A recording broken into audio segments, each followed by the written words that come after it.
Ana Gabriela, engenheira da ABCP, e hoje nós vamos iniciar o nosso segunda palestra do dia sobre fenômeno térmico do concreto massa, né? Para apresentar essa palestra, nós vamos convidar o engenheiro Eduardo de Aquino Gambale, né? O Eduardo, ele é engenheiro civil pela Unifenas, né? E ele atualmente trabalha na gerência de serviços e inovação tecnológica da Eletrobras Furnas, em Aparecida de Goiânia, Goiás. Ele é especialista em física pela CAPES e construção civil pela Universidade Federal de São Carlos. Ele foi professor das cadeiras de Física Geral e Materiais de Construção na Faculdade de Engenharia Civil de Alfenas, né? Participou de inúmeros projetos de usinas hidrelétricas no Brasil e no exterior, né? Atuando especificamente na parte de modelagem do fenômeno térmico do concreto massa.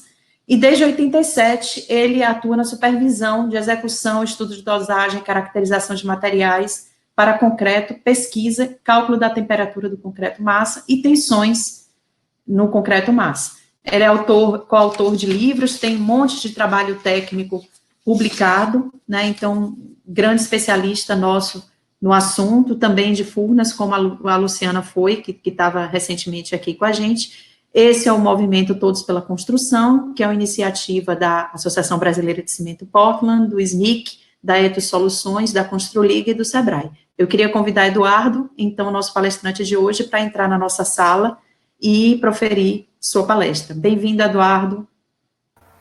Bom dia a todos. Eu agradeço a todos pela construção, por esse convite. E é interessante falar sobre o fenômeno térmico do concreto massa, que é um fenômeno que cada vez mais está causando patologia nas obras modernas de hoje em dia. Passando aqui o slide. Eu sou engenheiro civil, como já foi apresentado aí. A minha área de especialização é na parte de fenômeno, análise térmica do concreto massa. É uma área que eu já trabalhei 30 anos, mais de 30 anos, atualmente, acho que 35 anos, né, nessa área, e ganhei bastante experiência em Furnas nesse assunto. A gente tem que situar esse problema, porque às vezes causa muita confusão. As patologias que podem ocorrer no concreto são de causas físicas e causas químicas. Causas físicas devido ao desgaste superficial, que pode causar fissuração. E causas químicas, reações de troca dos fluidos hidráulicos, lixiviação, causando reações expansivas. Causas físicas. Aqui nós temos um exemplo de desgaste superficial numa bacia de dissipação de uma hidrelétrica. Ela pode ser por abrasão, erosão ou cavitação. Vamos entender um pouco sobre o tipo de fissura.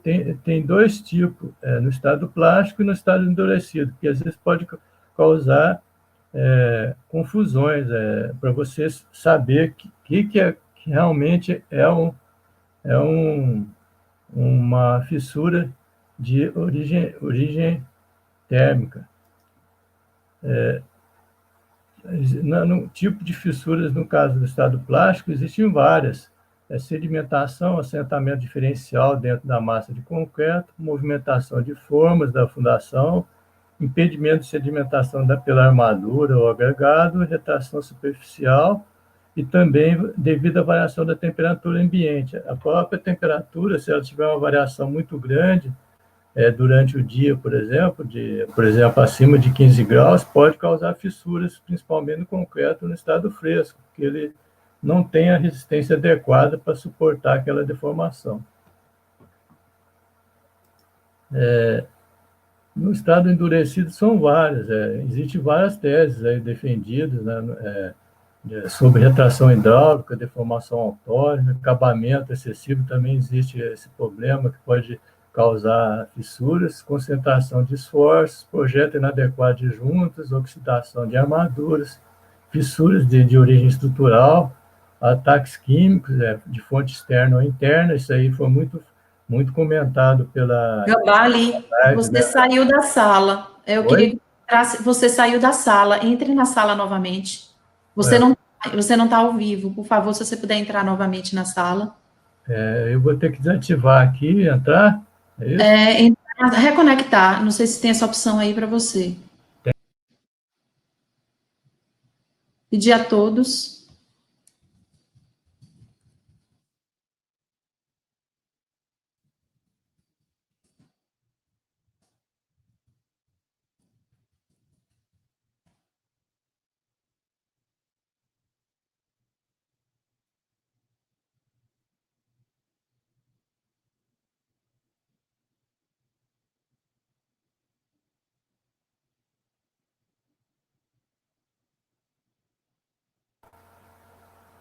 Pronto. Pronto, desculpe aí, Ligue sua câmera, por favor.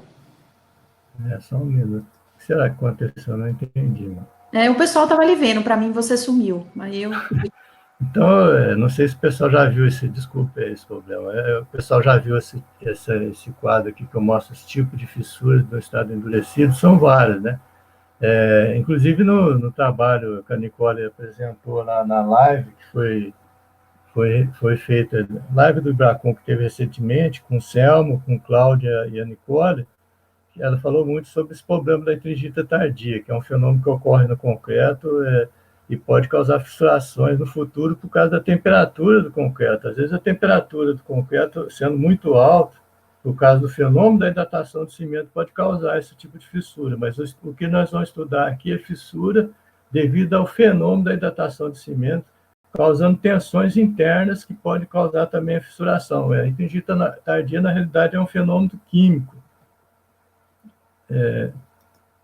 Aqui vocês estão vendo uma participação nossa da empresa Eletrobras Furnas, as obras que a gente atuou. Na década de 90, o fenômeno térmico do concreto era muito comum só em hidrelétricas, não era comum esse tipo de fenômeno em obras urbanas. Mas, atualmente, com o advento de tecnologias novas e cimentos com maior finura, e obras de grande porte nas fundações, blocos de fundações muito grandes, esse problema passou a ser também de obras urbanas. Aqui vocês estão vendo 3 casos.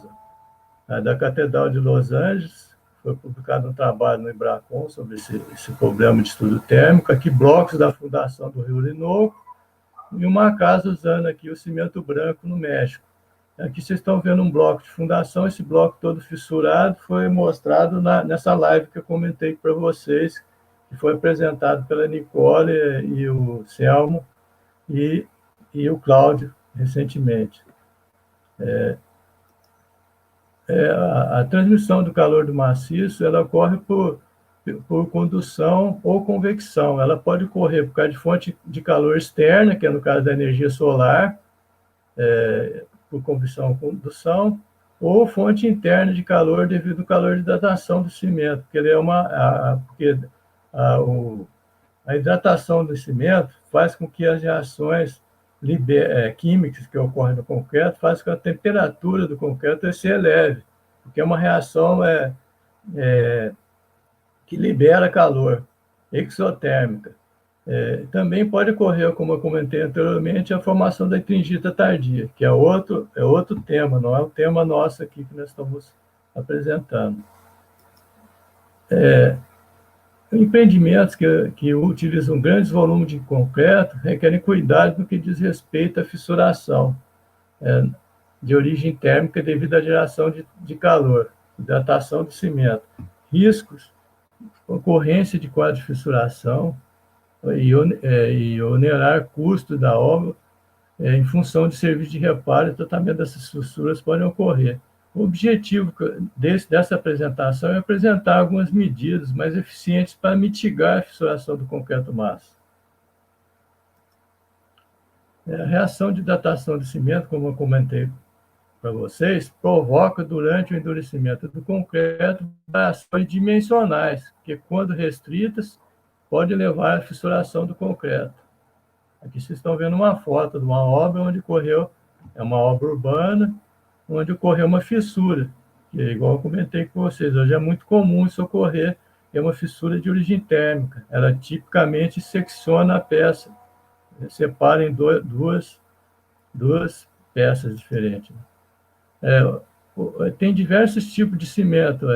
Essa fonte aqui foi da Associação Brasileira de Cimento Portland, e é mais comum o uso de CP3 e CP4 em obras de que tem problema de temperatura, no caso de obras com problema da geração de calor. Agora, por exemplo, cimento branco ele tem muito aluminato tricálcico, e isso faz com que a temperatura do concreto suba muito. A quantidade de aluminato tricálcico e silicato tricálcico na composição de cimento faz com que essas temperaturas são muito elevadas. A finura do cimento, como eu comentei para vocês, atualmente é muito maior do que na década de 90. Então, é por causa da evolução da tecnologia de moagem. Então, isso faz com que a temperatura do concreto ela se eleva demais. O cimento CP5, por exemplo, ele libera muito mais calor que um CP4 e um CP3, por causa dessa questão da moagem de cimento, isso também na sua composição química. Por que a gente deve se preocupar? E como evitar fissura de origem térmica? São um dos objetivos nossos durante essa apresentação. Primeiro, é importante para vocês conhecer o que é concreto massa. Essa definição aqui é do ACI, American Concrete Institute.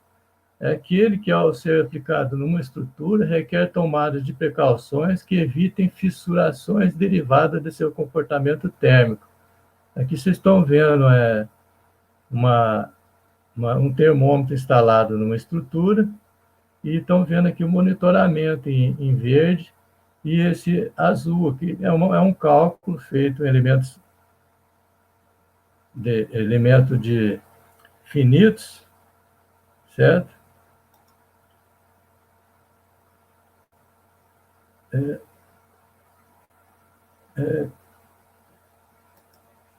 Aqui vocês estão vendo por que aparece a fissura de origem térmica. Tem uma figura aqui da idade em função da temperatura na estrutura. Tem uma figura aqui vermelha, que são as medidas de campo, e esse azul é uma simulação. Você vê que a temperatura da estrutura sobe até uma temperatura máxima, e com o tempo essa temperatura vai caindo e estabilizando com o ambiente.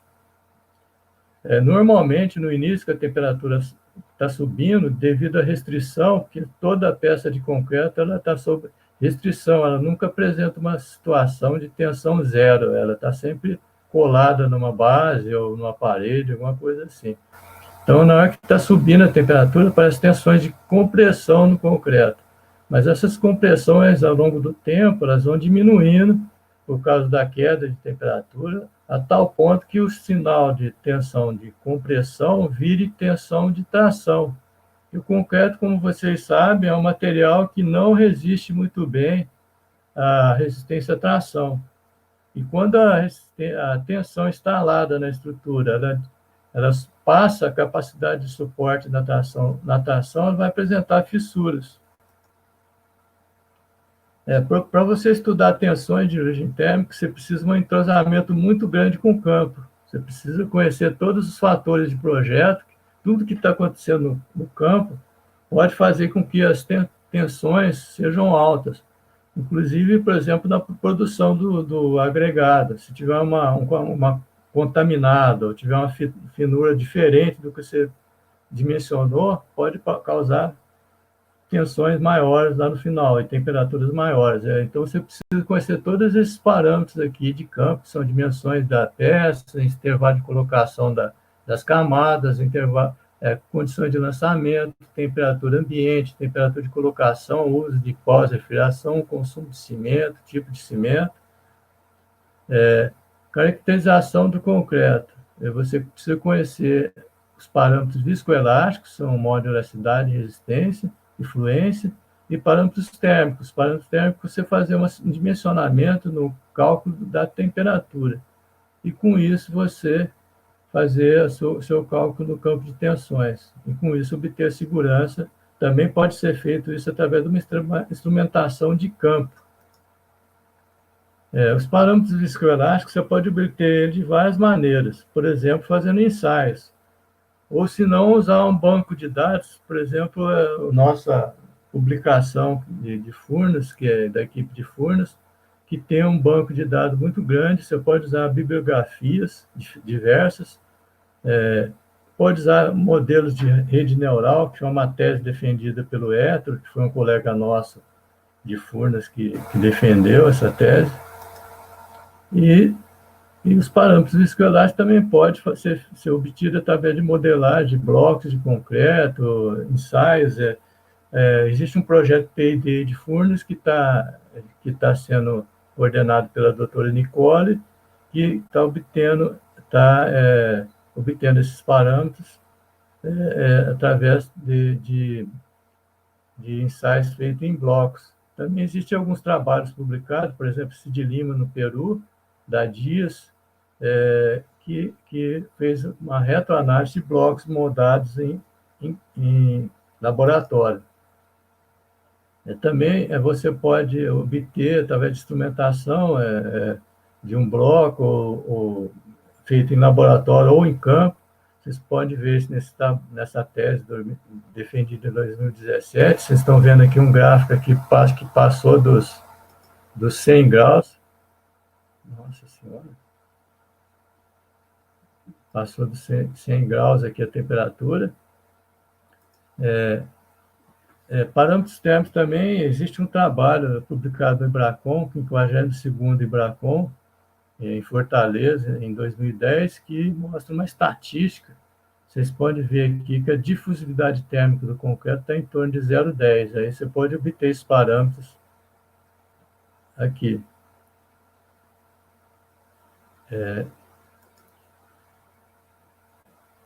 Fatores cuja influência é significativa no concreto, nós vamos ver agora. Foi feito um trabalho em 2008 e foi ranqueado esses parâmetros. O principal parâmetro que influi muito na temperatura do concreto é o consumo de cimento. A temperatura de colocação do concreto também é um fator importante. E na sequência, tem a espessura da camada, intervalo de lançamento, número de camada, difusividade térmica e temperatura ambiente. Mas o principal fator feito através da priorização dos fatores em função do teste F, um teste estatístico, mostrou que é o consumo. Eu vou mostrar agora uma sequência para vocês da influência desses parâmetros na temperatura máxima da estrutura. Consumo de cimento. Vocês estão vendo esse gráfico aí, ó, que com 30 dias aproximadamente, se você usar um cimento com 200 kg um concreto com 200 kg de cimento por metro cúbico, a temperatura vai dar em torno de 20 e poucos graus, 22, 23 graus, a elevação adiabática desse concreto. Se você usar um consumo de cimento muito alto, por exemplo, 400 kg, você vai ter uma temperatura quase igual a 50 graus. Então, você tem que, se você reduzir o consumo de cimento na sua obra, você vai diminuir a temperatura máxima da estrutura. A pré-refrigeração, isso é muito comum em obras de hidrelétrica. Vocês podem ver aqui que você pode usar gelo em escamas, água gelada, e aí vocês estão vendo um gráfico do lado aqui da pré-refrigeração. Nesse exemplo aqui que foi simulado, com consumo de 400 kg de cimento e 180 kg de água, nessa dosagem, se você quiser reduzir, vamos supor, a temperatura de colocação do concreto seu, ou seja, 35 graus, você quer reduzir 5 graus, quer dizer, pôr concreto na praça com 30, você põe 20% da água de amassamento, substitui por gelo. Se você quer reduzir 20 graus, por exemplo, para 25, de 35 para 25, para 15 graus, por exemplo, né? 20 graus, você põe 70% da água de amassamento com gelo. Você também pode usar gelos em cubos. Aqui você tem um gráfico do lado direito que mostra a influência da temperatura aqui de colocação na praça na máxima temperatura do concreto. Vocês estão vendo que com 15 graus você atinge 56 graus na temperatura máxima. Com 30, você chega a 68. Também é importante você ter um intervalo de colocação entre as camadas. Aqui, por exemplo, você pode lançar uma camada de 1 metro, esperar, por exemplo, 2 dias. Nesse exemplo aqui, vocês vão ver que a temperatura deu 58 graus, a máxima. Mas se você lançar com 3 dias, a temperatura cai para 56. Então, é importante você ter um intervalo de colocação entre as camadas para diminuir a temperatura máxima na estrutura. Também você pode fazer a concretagem em camadas e fazer isso é muito comum em construção de hidrelétricas, fazer uma colocação em camadas. Por exemplo, aqui nesse exemplo que vocês estão vendo aqui, né, nesse azul, o primeiro gráfico aqui, a temperatura atingiu 45 graus, mais ou menos, né? Enquanto que na segunda camada, que é maior, essa primeira é de meio metro, a segunda de 1 metro, e a terceira, as últimas lá, são tudo de 1,5 metro. Vocês estão vendo que a temperatura deu bem maior, né? Do lado direito, vocês estão vendo um gráfico aqui, ó, mostrando aqui nesse eixo X a espessura da camada e com a temperatura máxima. Se tiver 1 metro, mais ou menos, a espessura da camada, você vê que a temperatura, nesse caso, nesse exemplo aqui, atingiu 56 graus. Se tiver 2 metros, chega a quase 75. Então, é muito importante reduzir o tamanho da camada. A pós-refrigeração também é uma técnica que já foi usada em obras de Furnas, mas só que essa pós-refrigeração, você tem que colocar tubos no concreto e passar água gelada nesses tubos. Mas, no entanto, a distância entre os tubos é um fator que você tem preocupante, porque se essa distância for pequena, grande, você vai ter no meio dessa região uma temperatura muito alta, como vocês estão vendo nesse desenho do lado, uma isotemperatura do lado direito da foto. Tipo de cimento, você vê que o cimento CP2, por exemplo, ele apresenta uma temperatura maior que um CP3 e um CP4. Também é importante, já foi usado em nossas obras, lá na usina hidrelétrica de Santo Antônio, no Rio Madeira. Tem um trabalho publicado em 2016 pelo Miranda, né? Uma aplicação bem sucedida de fibra de aço no vertedouro. Foi uma alternativa adequada para o combate de fissuras de origem térmica. Inclusive, na região que usou fibra de aço, não teve problema nenhum quanto à fissuração de origem térmica. Nós tivemos uma situação de nenhuma fissura nessa região. Então, é importante o uso de fibra para aumentar a tensão de tração do concreto, o que melhora substancialmente a capacidade de absorver tensões de tração do concreto, que é importante no caso da temperatura, no caso térmico, né? Protótipos de estudos foram feitos já. Tem esse projeto que eu comentei com vocês da Nicole, lá em Furnas, que ela está coordenando, e tem um trabalho também que foi publicado no Ibracon, que foi feito foi feito tipo um cemitério de blocos de concreto para você estudar várias coisas, por exemplo, a pigmentação, a cor do concreto, né? E esses blocos também serviram para otimizar a dosagem, redução da temperatura de lançamento do concreto, simulações térmicas com o objetivo de validar hipóteses, otimização do intervalo de tempo ideal para a retirada das formas da Catedral, né, de Los Angeles, validação de parâmetros térmicos. Foi feito tudo isso nessa obra. Recentemente, no 23º Salão Internacional da Construção e Arquitetura, em 2017, foi usado o nitrogênio. Tem algumas obras lá de São Paulo que foi usado o nitrogênio, mas só que é uma técnica bastante cara, tem que avaliar se vale a pena ou não. A metodologia de cálculo começou a ser usada em 62, a segurança, por causa dessa barragem de Arkansas, nos Estados Unidos, foi questionado a questão de uma grande fissura vertical. Nesse momento, foi utilizado a primeira vez o método dos elementos finitos para resolver um problema de engenharia. Normalmente, naquela época, usava muito um método conhecido como método das diferenças finitas. Os elementos finitos são de três tipos. O unidimensional, que é, no caso, um ΔX aí do cálculo diferencial integral. O bidirecional, que pode ser um triângulo, um quadrado, um retângulo. E o tridimensional, que pode ser um tetraedro. Aqui vocês estão vendo um caso que pode ser usado muito bem, o cálculo unidimensional do concreto. São blocos que apresentam uma área grande da superfície, quer dizer, a área de concretagem é muito maior em relação à espessura da peça. Então, a propagação de calor, nesse caso, vai ser unidimensional, que simplifica bastante a simulação. Aqui um caso bidirecional, que foi lá da obra de Santo Antônio, tem esses furos no meio do concreto que faz com que o calor propague em duas direções. Então, você tem que fazer malhas usando um elemento bidirecional.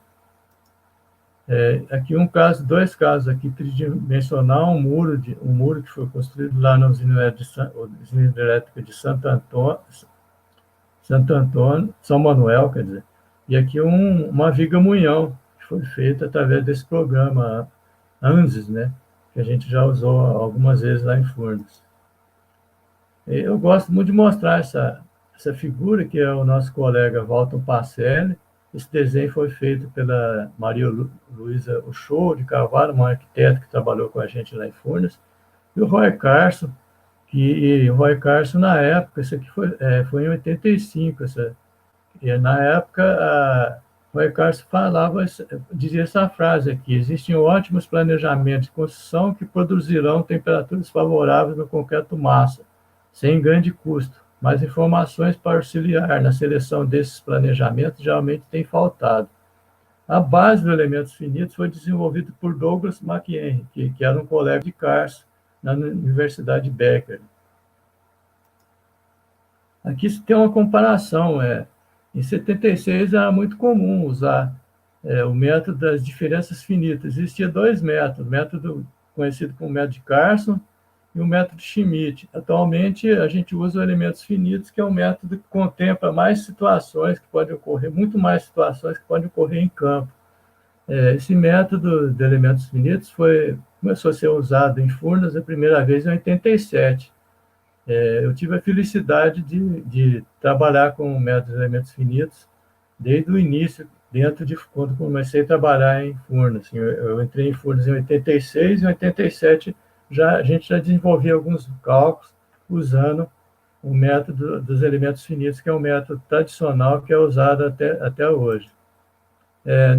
Na época, a gente resolvia essa equação, que é uma equação baseada na lei de Fourier e o princípio de conservação da energia. Ela é em função da elevação adiabática da temperatura e das propriedades térmicas do concreto.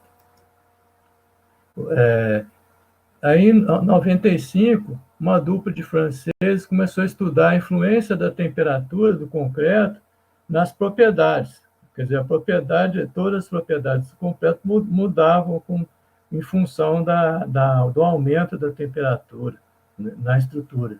Então, a equação ficou um pouco mais complexa, que é essa aqui que vocês estão vendo, que é em função da quantidade de calor específico, temperatura, condutividade térmica e calor latente. Essa equação, a gente começou a resolver ela através de um projeto de P&D desenvolvido em 2001 e 2002 por Furnas. Foi desenvolvido um código, um software, em código de elementos finitos, dedicado à análise de barragem que possa executar exemplos mais realistas. Esse projeto foi desenvolvido pelo pessoal da COP, Rio de Janeiro, a equipe da COP. Atualmente, os projetos de P&D estão utilizando programas comerciais, como, por exemplo, o software ANSYS. No entanto, o maior desafio atual é a busca de softwares free com o objetivo de mais autonomia na prestação de serviços. Existem vários softwares que a gente pode usar. Por exemplo, como eu citei, o ANSYS, que é vendido pela E3S, lá em São Paulo. Existe software aqui que tem uma versão que você pode baixar na internet, do livro do Sérgio Botassi, né, que foi colega nosso de Furnas também, que ele colocou disponível um programa PSA-1D, que faz simulações em uma direção. Nenhum desses softwares está totalmente preparado para resolver qualquer situação. Todos eles você tem que se envolver com uma parte que envolve programação em GWBase, Fortran ou qualquer outro tipo de linguagem. Existe o FlexPDE, que é muito usado também, e você pode usar também softwares como, por exemplo, o Excel, Surfer, Gid, M2, e também existe até um aplicativo que vocês podem baixar no celular que faz simulações mais simples. Às vezes você tem que tomar uma decisão rápida na obra, você usa esse aplicativo, o Mass Concrete. Monitoramento das estruturas é muito importante. Esse monitoramento aqui, dessa estrutura, foi uma eólica construída lá em Fortaleza, que a gente colocou, instrumentou. É muito importante você validar seus parâmetros, validar seus softwares que você utiliza. Então, o cálculo da temperatura, você pode executar ele antes de você fazer a estrutura, e durante e também depois com o monitoramento. Aqui vocês estão vendo o pessoal durante a concretagem dessa base dessa eólica lá em Fortim, na Fortaleza, e aqui os resultados das temperaturas. Vocês estão vendo que cada local que você coloca o termômetro dá diferenças. Local que você coloca mais perto da superfície, ela sente a ação da temperatura ambiente, como vocês estão vendo aqui nesse gráfico, a temperatura ambiente aqui embaixo, variando bastante, né? Em torno desse caso aqui, está perto de 20, chegando até 40. Como eu falei para vocês, só essa diferença pode até causar fissuras, por causa não da ação da temperatura interna do concreto, mas sim de temperaturas de origem da energia solar. Agora, se você não tomar cuidado com a sua estrutura, não fazer nenhuma simulação, pode ocorrer situação que você tem que fazer o tratamento das fissuras, o que fica bem mais oneroso. Você fazer o tratamento é bem mais caro do que você fazer, por exemplo, uma análise para determinar qual seria essa patologia, e é bem mais caro do que você fazer uma simulação inicial antes da sua concretagem. Como considerações finais, eu estou aqui com um tempo bastante tranquilo, né? Então, o fenômeno térmico é um problema importante, a gente deve levar em consideração em concretos com características massivas, vocês devem tomar muito cuidado, principalmente hoje em dia, nas obras urbanas. Do ponto de vista de engenharia, diversas medidas você pode tomar, de modo a prevenir a fissuração do concreto provocada por efeito de reação de hidratação, como, por exemplo, a composição de cimento, como eu falei para vocês, é o principal fator. Se você conseguir reduzir o cimento, mantendo o FCK, você pode, por exemplo, manter a resistência característica do concreto, em vez de colocar 28 dias, colocar para 90 dias. Aí você consegue fazer essa redução. Isso é uma técnica usada em vários edifícios aqui em Goiânia. Proteção do concreto é muito importante sobre a incidência da energia dos raios solares, né? Uma técnica muito usada, a gente usou essa técnica lá em várias obras nossas, deixar o material na sombra, cura com água na estrutura, saco de eniagem molhado, etc. Controle do ritmo de execução da estrutura, a espessura das camadas de concretagem do intervalo de lançamento consecutivo, diminuição da temperatura de lançamento do concreto, com pré-refrigeração, por exemplo, usando gelo. E eu deixo aqui, por último, a pós-refrigeração, porque é uma técnica bastante complicada e pode, inclusive, induzir a fissuração. Porque se você começar a refrigerar, passou a temperatura máxima da estrutura, e você continuar refrigerando, você pode causar uma tensão que pode causar fissurações. Eu queria agradecer a participação de todos e deixo aí meu contato para quem tiver alguma dúvida, talvez a gente passe um pouco os slides um pouco rápido, e esse fenômeno é bastante complexo. Como eu falei para vocês, eu tenho 35 anos já trabalhando na área, então é bastante complicado você conseguir passar em 40 minutos ou 30 minutos todo esse conhecimento. Então, eu tentei reduzir o máximo possível e ficar aberto aí às questões, às perguntas, ok? O moderador pode entrar. Obrigada. Obrigada, Eduardo. Deu uma falha, eu não entendi o que aconteceu. Oi? Deu algumas falhas. Não estava entrando. Estava esperando você se despedir do pessoal para eu invadir sua sala. Obrigada pela apresentação, né? A gente tem muito comentário aqui, muitos elogios também. Luciana já começou elogiando, dizendo que você é o melhor calculista térmico do mundo, né? E Raimundo Magalhães acrescenta que, além de bom em cálculo térmico, você é muito bom em xadrez, e eu já soube que você também é muito bom mergulhador, né? Então, o pessoal está lhe elogiando bastante aqui, né, no chat, né? E tem algumas questões, né? Então, eu vou tentar passar mais ou menos pela ordem, tentando unir um pouquinho mais as questões. Mas muito obrigada pela palestra, vai ser muito esclarecedora. Obrigado. Eu fico feliz quando eu vejo também o cálculo térmico, né? Eu acho que o olho brilha quando falo em concreto, mas o cálculo térmico foi tema da minha dissertação de mestrado, né? Efeito térmico em fachada, no caso, né? Eu trabalhei na UNB, na Universidade de Brasília, com o professor Elton Bauer e o professor Luciano Bezerra, e eu usei justamente o ANSYS, que você usa aí também, para fazer essas simulações térmicas, no caso, em fachada, com cores diferentes, com restrições, sem restrições, mudando condição de contorno. Eu acho que eu aprendi bastante usando materiais de construção e elementos finitos, essa união que eu acho que é o que você faz bem aí, né? Então, eu acho que a gente tem muito que aprender ainda com esse tipo de simulação e o que ela pode trazer para a gente, né? Mas vamos às nossas questões. Bom, a Mônica Milfon, ela pergunta: posso utilizar o método de elementos finitos para determinar a causa de uma fissura? A causa de uma fissura, normalmente, a gente primeira coisa é ver a instrumentação de campo. Se não tiver instrumento, é difícil você avaliar se é realmente uma fissura de origem térmica. Pode ser, por exemplo, depende do dia que ela apareceu.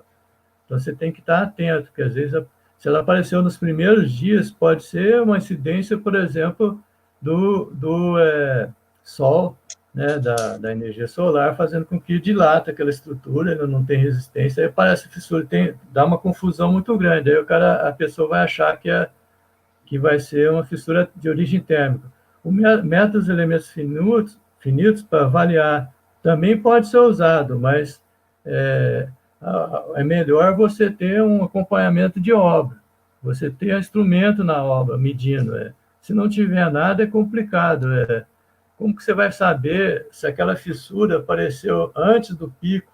Porque se o concreto estiver subindo a temperatura, as tensões que aparecem no concreto, eles suportam muito bem, que são tensões de compressão. Mas depois que passou o pico, você tem que conhecer que dia que correu esse pico. E depois de um bom tempo, às vezes você chega a passar mais de mês para aparecer essa fissura. E tem a questão também da intringita tardia, que pode aparecer depois de mais de ano, pode aparecer de 1 ano depois. Então, é muito complicado. Por isso que eu falei... Ou até uma reação álcool agregado também, né? Também, pode ocorrer uma retração hidráulica, é difícil. Então, é muito importante você estar... As obras de Furnas são extremamente monitoradas. Inclusive, vai ter uma live aí do pessoal, acho que é dia 27, sobre o monitoramento de estrutura do pessoal do Congresso de Grandes Barragens. Então, é difícil. Então, tem que ter igual eu falei para vocês, é melhor prevenir do que você descobrir qual que é a causa, qual que é a patologia, do que é mais difícil você recuperar também, entendeu?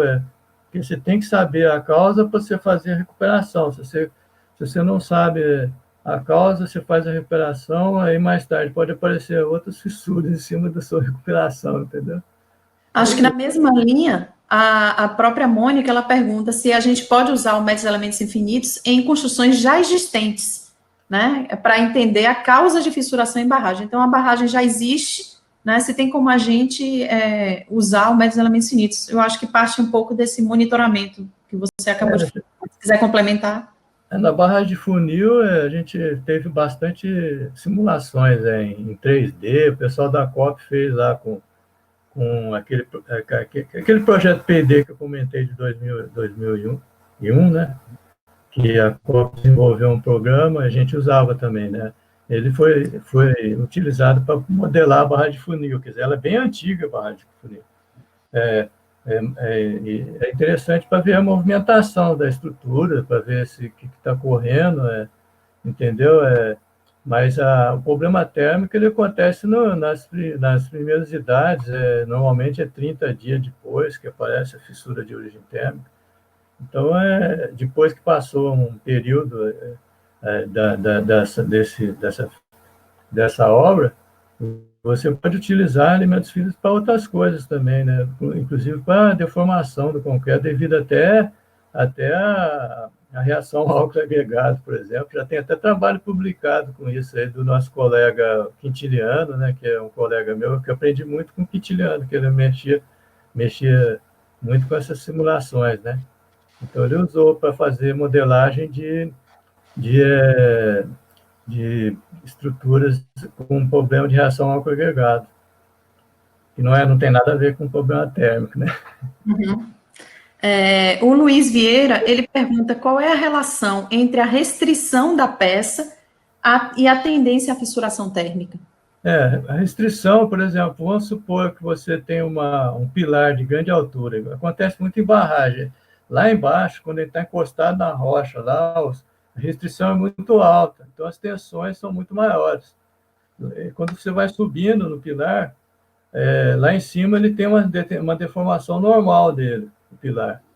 Então a tensão chega a ser zero, lá até a temperatura não vai influir. As tensões devido à origem térmica talvez não causa problema nenhum, certo? Agora, lá embaixo, onde está encostado, pode ocorrer tensões altas, aí pode causar fissuração. Então, a restrição, o que é? Você não vai nunca concretar uma estrutura no ar, não existe, ela vai estar encostada em algum lugar. Então, vai ter uma restrição, sempre vai existir. Então, tensão sempre vai existir. Agora, igual eu falei para você, esse pilar de grande altura, por exemplo, 15 metros de altura, né? Só lá embaixo, na base, onde está encostado, eu estou falando pilar de hidrelétrica, não pilares finos, aí, esse pilarzinho de 15 por 15, não, estou falando pilar de hidrelétrica é 15 metros por 20, entendeu? 30 metros. Então, aqueles pilares, o problema principal é lá na base da temperatura, né? É isso. Ainda a Mônica, ela pergunta como monitorar a temperatura em barragens com mais de 40 anos. Isso aí, no nosso exemplo lá da barragem de funil, tem instalado termômetro lá. Quer dizer, ela já tem muito mais de 40 anos. Então, você tem que instalar no início. Depois que concretou, igual eu falei, não resolve nada você instalar termômetro. Aí já... porque você vai monitorar o quê? A variação da temperatura ambiente só. Exatamente. Pode até fazer um furo lá e colocar um termômetro lá e concretar lá dentro, né? Fechar essa estrutura e deixa lá dentro e monitorar, mas aí você vai ver a influência da temperatura da ambiente, quer dizer, não devido à hidratação do cimento. Entendeu? Uhum. Ainda nessa linha, eu vou pular aqui uma pergunta, depois eu volto nela. A Francirene Bonfim, ela pergunta as adições no... Pronto. Repete as adições... Só um minuto. Oi? Repete a pergunta. Vou repetir. Por causa do caminhão que passou na rua. As adições no cimento também são uma alternativa para a diminuição do calor de hidratação? Pergunta da Francirene Bonfim. Existe uma defesa de mestrado, acho que é do doutorado, do Sérgio Botassi. Até estou com o livro dele aqui, ó, e acho que dá para ver aqui, ó. Está meio refletindo. Aqui, ó. Fenômeno térmico do concreto massa. É um colega que trabalhou comigo lá em Furnas. A defesa dele é exatamente sobre isso. Realmente, você pode mudar todos as propriedades do concreto através da adição. Você pode, se vocês quiserem, depois tem no link que eu deixei aí na apresentação do livro dele, do Botar, você entrar lá e pedir informação. Ele tem lá o e-mail dele, ele defendeu nessa área, então é importante, reduz sim, tem influência sim, mas não é tão significativo, igual eu falei para vocês, o consumo de cimento é o principal fator, o segundo é a temperatura de colocação. Se você tiver gelo, é isso aí que é importante. Mas só que tem condições que você não tem gelo, aí fica complicado, aí você tem que fazer alguma coisa, adição, ou fazer qualquer coisa para mitigar esse problema, entendeu? Usar fibra, por exemplo, né? Isso.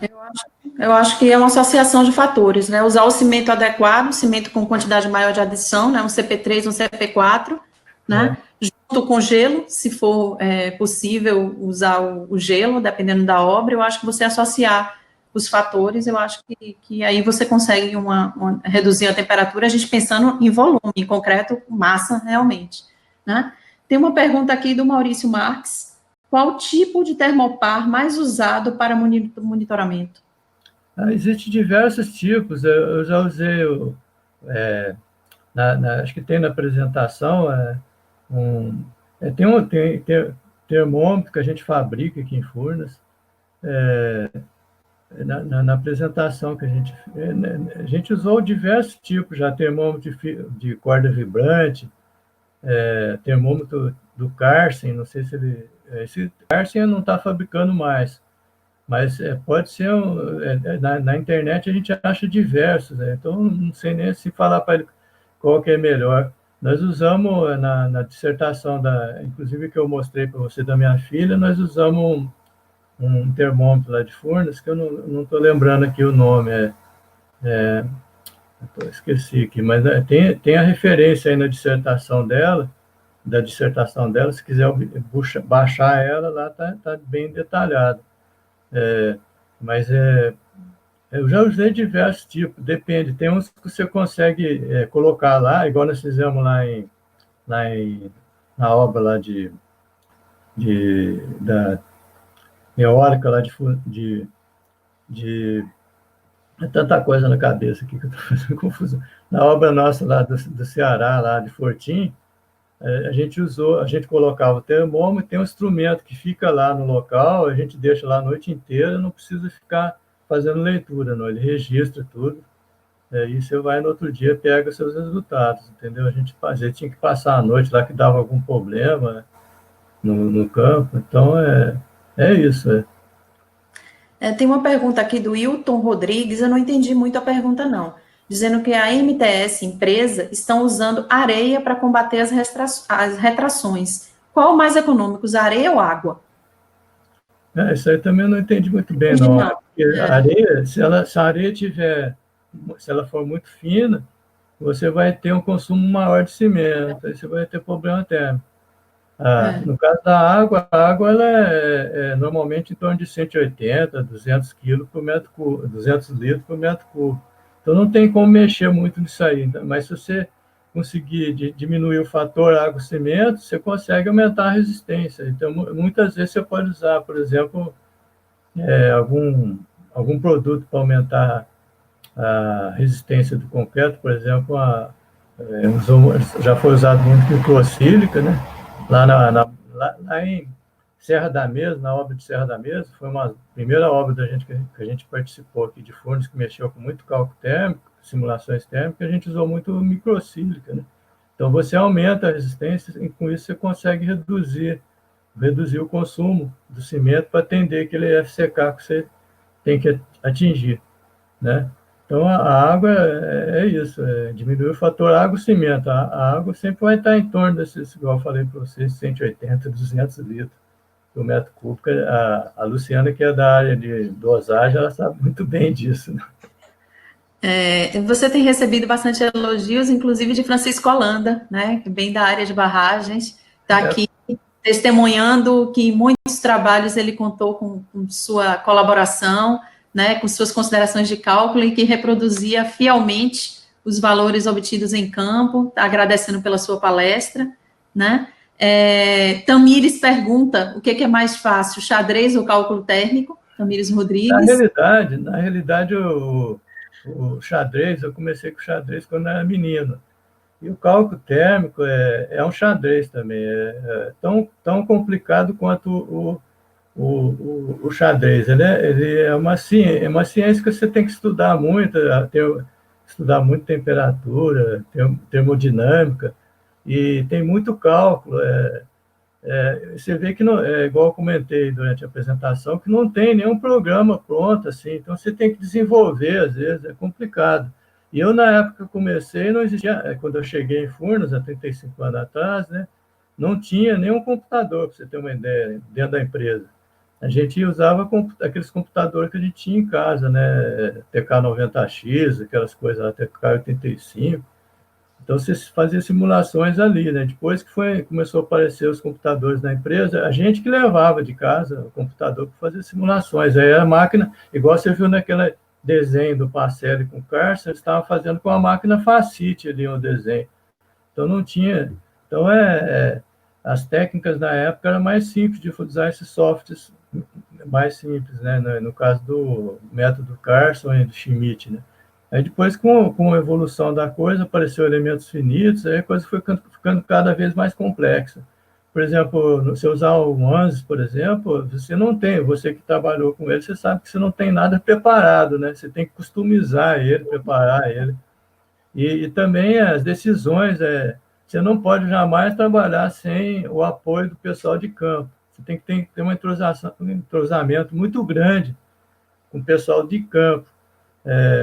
Eu sempre trabalhei, nunca sozinho, junto com o pessoal que estava lá no campo. Todas as informações eram repassadas para mim, através de vários colegas aí, o Walter Pacelli, o Marcos Pimenta, também, que trabalhou muito comigo lá na Barra de Batalha, de Serra da Mesa.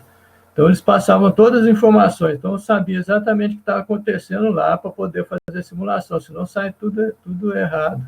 Então, por isso que eu falo, você tem que ter, o seu raciocínio tem que ser intuitivo e também tem que ser lógico, são dois caminhos diferentes, né? A intuição, o pessoal de campo tem muito mais essa questão da intuição, porque eles já participaram de muito mais obras do que eu, né? O caso do Parcells, o pessoal mais antigo aí, Holanda, né? Então, eu nunca consegui fazer nada sozinho, simular tem que ter esse entrosamento, saber tudo que está acontecendo direitinho para poder colocar lá.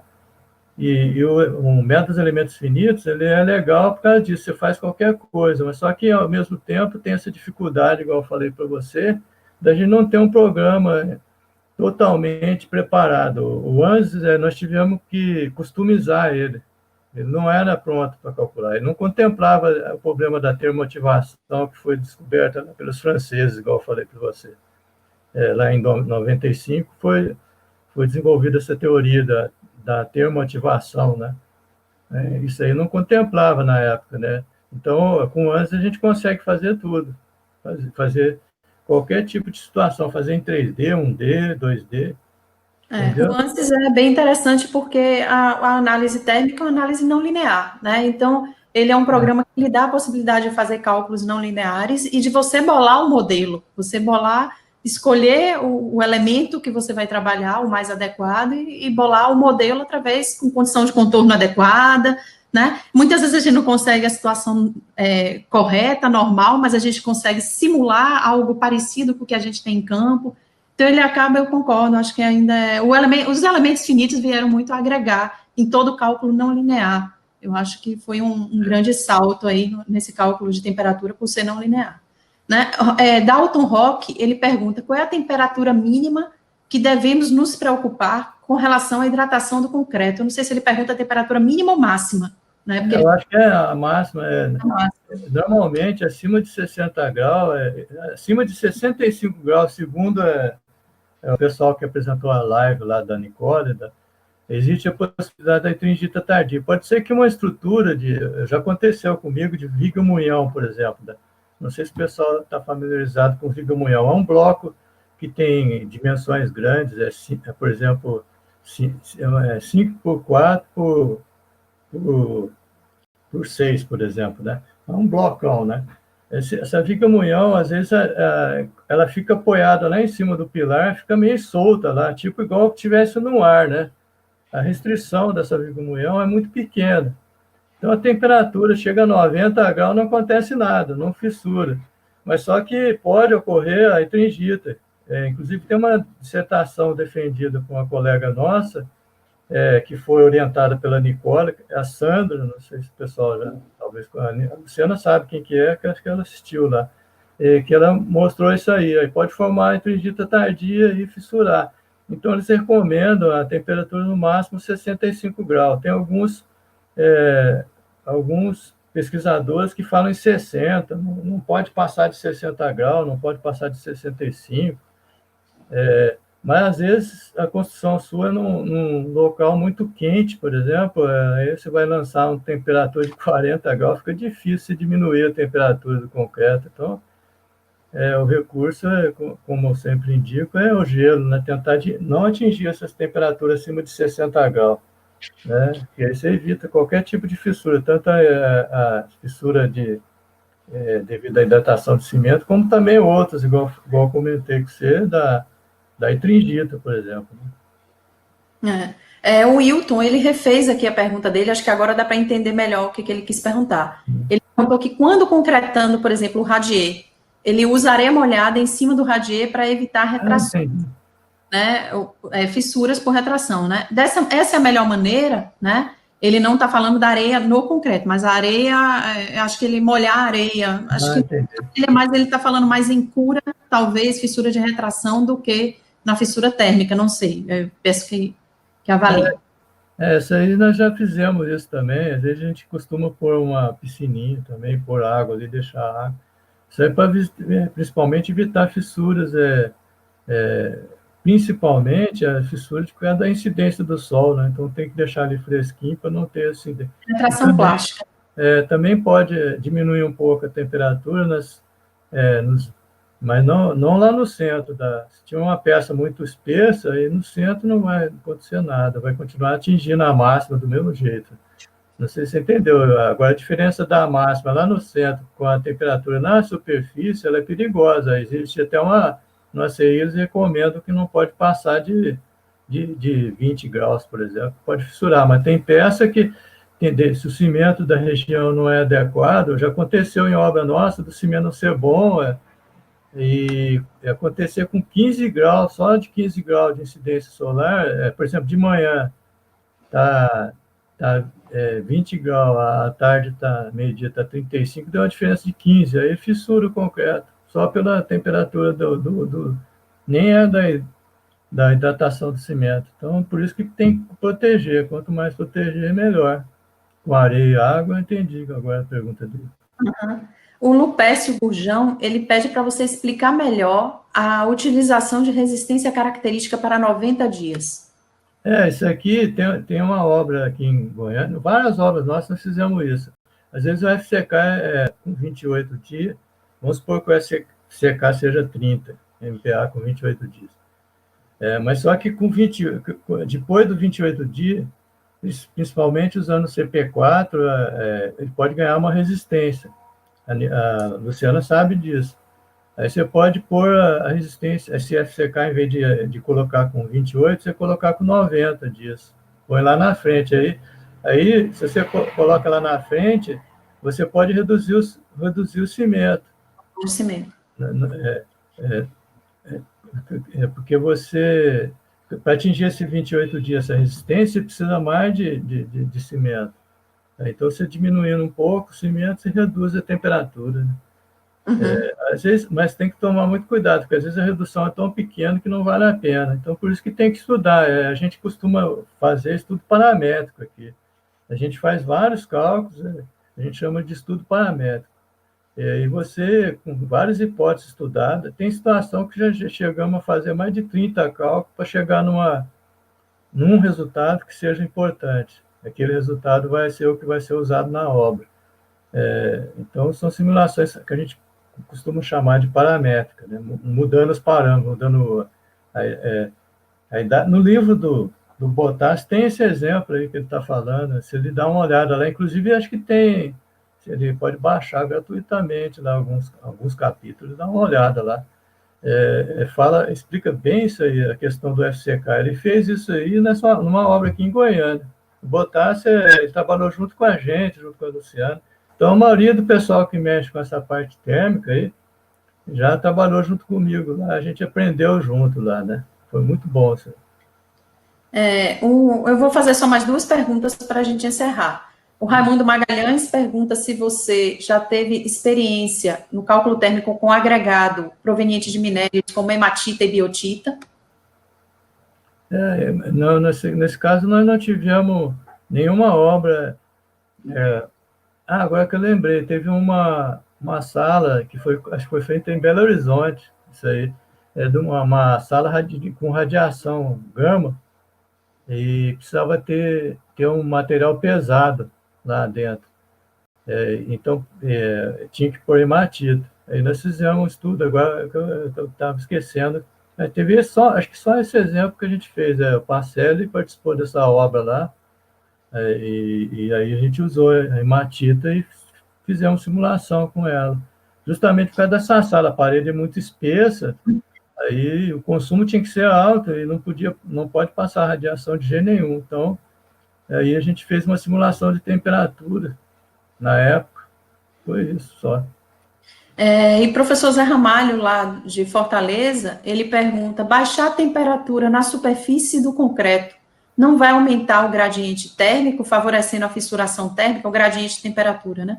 Às vezes pode ser prudente colocar uma lona plástica para não aumentar esse gradiente. Ele está falando no caso de uma base eólica, por exemplo.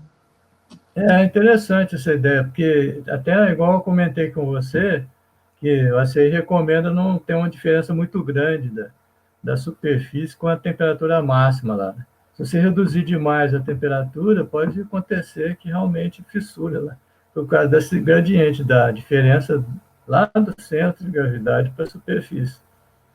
Mas só que, igual eu falei para vocês, é importante sempre você trabalhar com gelo, procurar diminuir o consumo e também intervalo entre camadas, essas coisas são importantes. É muito comum em barragem, tem algumas pessoas que já me criticaram, assim, como você vai lançar em camadas, aí vai ter junta de construção. É só você fazer uma limpeza ali direitinho que vai colar. A Luciana mostrou até esse caso do submerso, que tem uma colagem perfeita. Agora, se você deixar sem fazer uma preparação da superfície, aí vai ter junta de construção. Entendeu?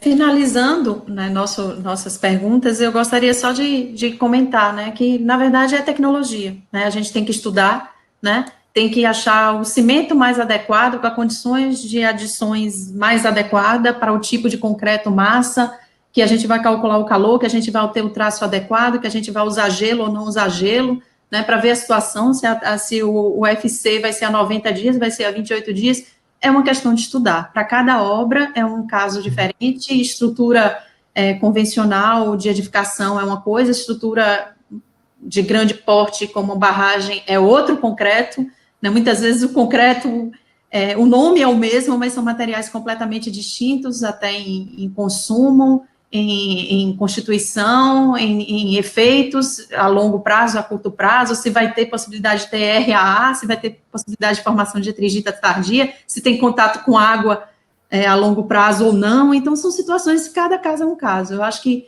é bom porque a gente tem bons tecnologistas hoje no Brasil inteiro, a gente tem pessoas como vocês aí em Furnas, sempre à frente, estudando tecnologia, trabalhando. Então, o bom da gente assistir essa palestra, é bom a gente ver que engenharia vale a pena, né, estudar vale a pena, e que o concreto é um material maravilhoso e merece que a gente estude sempre, né? Eu queria lhe deixar aí sua palavra final para poder a gente encerrar essa sala. Eu queria agradecer a todos aí pela presença aí, e falar que realmente é uma área apaixonante, né? Eu fiquei 35 anos envolvido com essa área, gosto demais, porque realmente é parecida com um jogo de xadrez, como eu falei para vocês. São muitas variáveis que podem ocorrer, às vezes são variáveis surpresa, que você nem está imaginando, parece alguma situação que você tem que, igual foi comentado aí que a gente tem situações que em cada obra é diferente. Por isso que realmente o tema de concreto é apaixonante, né? É isso aí.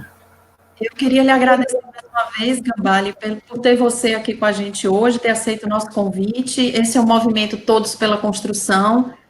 Sua apresentação, sua palestra vai estar disponível no canal do Todos pela Construção no YouTube, então quem quiser assistir novamente, né, são 100 cursos online de 60 minutos gratuitos e ao vivo, então pode procurar pelo seu nome lá no YouTube, né, e o Todos pela Construção é uma iniciativa da Associação Brasileira de Cimento Portland, da ABCP, na qual eu represento, junto com o SNIC, a Eto Soluções, a Construliga e o Sebrae. Então, gente, fiquem atentos aí para os nossos próximos cursos. Muito obrigado, Gambale, e um bom dia a todos.